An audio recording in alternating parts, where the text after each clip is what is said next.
नमस्कार,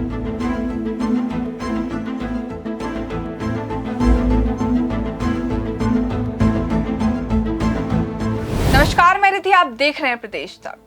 मध्य प्रदेश सहित 5 राज्यों में चुनाव की तारीखों का शंखनाद हो चुका है।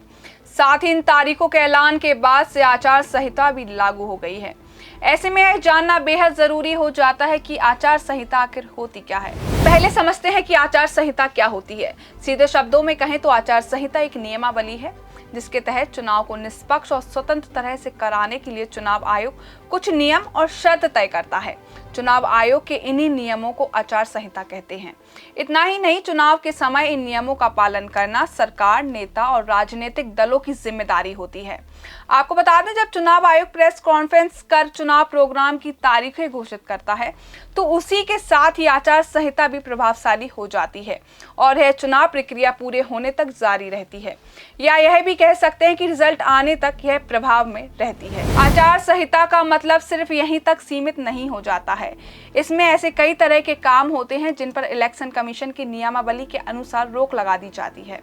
दरअसल इनमें से ऐसे काम होते हैं जो प्रत्यक्ष या अप्रत्यक्ष रूप से मतदान को प्रभावित कर सकते हैं। आचार संहिता लागू होते ही दीवार पर लिखे गए सभी तरह के पार्टी से जुड़े नारे या प्रचार सामग्री हटा दी जाती है, जिसमें होर्डिंग, बैनर और पोस्टर शामिल रहते हैं।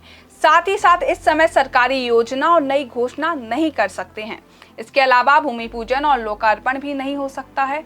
आगे बात करें तो चुनाव प्रचार के लिए सरकारी संसाधनों का उपयोग भी नहीं किया जा सकता है। इतना ही नहीं, राजनीतिक दलों को रैली, जुलूस या फिर मीटिंग के लिए परमिशन लेनी होती है।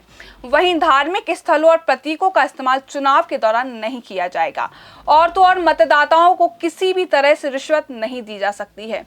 किसी भी तरह की चुनावी रैली में धर्म या जाति के नाम पर वोट नहीं मांगे जाएंगे। साथ ही किसी भी प्रत्याशी या पार्टी पर निजी हमले नहीं किए जा सकते हैं। वोटर के लिए मतदान केंद्रों पर लाने के लिए गाड़ी मुहैया नहीं करवा सकते हैं। बता दें कि मतदान के दिन या इसके 24 घंटे पहले किसी को भी शराब वितरित नहीं की जा सकती है। चुनाव आचार संहिता के नियमों का अनादर कोई भी राजनीतिक दल या राजनेता नहीं कर सकता है। इसके अलावा यह भी सुनिश्चित किया जाता है कि निर्वाचन अपराध, रिश्वतखोरी और मतदाताओं को प्रलोभन, मतदाताओं को धमकाना और डराने जैसी गतिविधियों को हर तरह से रोका जा सके। अगर कोई भी इन नियमों का पालन नहीं करता या उल्लंघन करता पाया जाता है तो चुनाव आयोग उसके खिलाफ कार्रवाई कर सकता है।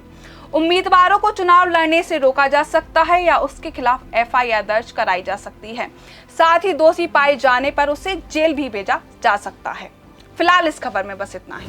देश दुनिया और अपने आसपास की ताजा तरीन वीडियो को देखने के लिए प्रदेश तक को लाइक करें, फॉलो करें और यूट्यूब पर सब्सक्राइब कर बेल आइकॉन को दबाना ना भूलें। साथ ही ऐसी ताजा अपडेट के लिए प्रदेशतक.com पर विजिट करें।